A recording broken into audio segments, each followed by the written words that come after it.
Harare करते दातवा तो खा ले लो। रे मालिक की खाली हमारे मुंह लिए बाजी मालिक। अरे जनाब करो अरे थमो मालिक। का कहे हमारे मुंह लिए बाजी? कहने हमारे मुंह लिए बाजी मालिक। और मालिक हमें एका लेके तब जब जान रहा चाहे जान जाए साइकिल हमने चाहिए मालिक एका लेके तब जाओ तो ठीक है।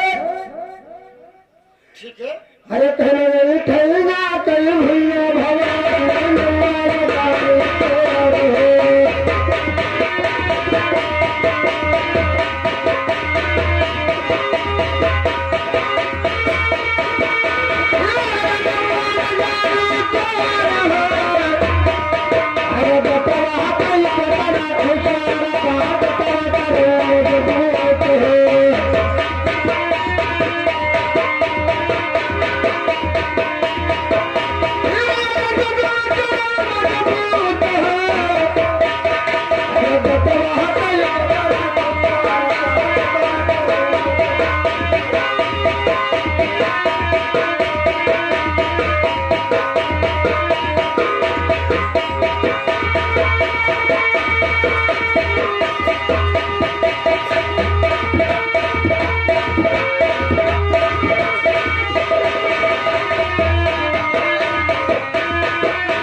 अरे अब तो चाहिए प्रधान मालिक की ना चाहिए।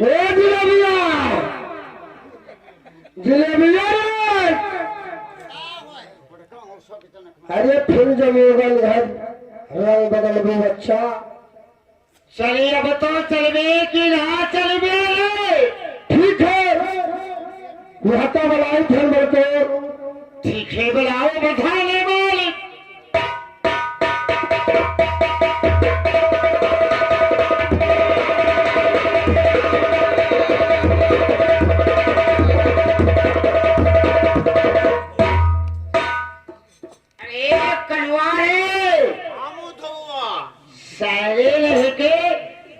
और भौजाई ऐसे ना जाना आसान है कि चली जाए।